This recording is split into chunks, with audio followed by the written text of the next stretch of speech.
Welcome to Chillin' 101. We hope this video helps. Start by parking the 2008 Mini Cooper on a level surface, set the parking brake, and let the engine cool for at least 30 minutes. Open the hood and remove the negative battery cable using a 10 mm wrench to prevent shorts. Remove the plastic engine cover by releasing 4 clips with a trim tool and collect a 10 mm and 13 mm socket, a 3/8" ratchet with an extension, and a small flashlight so all fasteners and connectors are visible.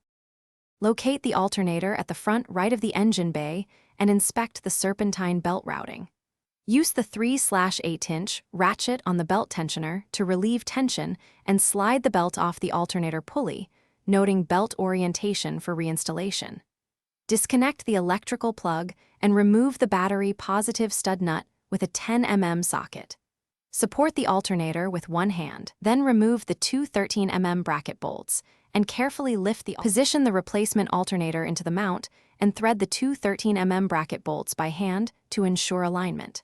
Tighten the mount bolts snugly with the 13 mm socket, then reconnect the electrical plug and reattach the battery positive stud nut with a 10 mm socket. Route the serpentine belt over the alternator pulley, use the 3/8" ratchet to release the tensioner and seat the belt correctly.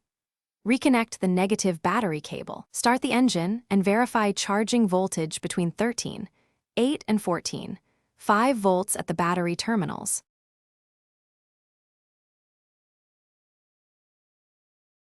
Thanks for watching. Consider subscribing if we helped you.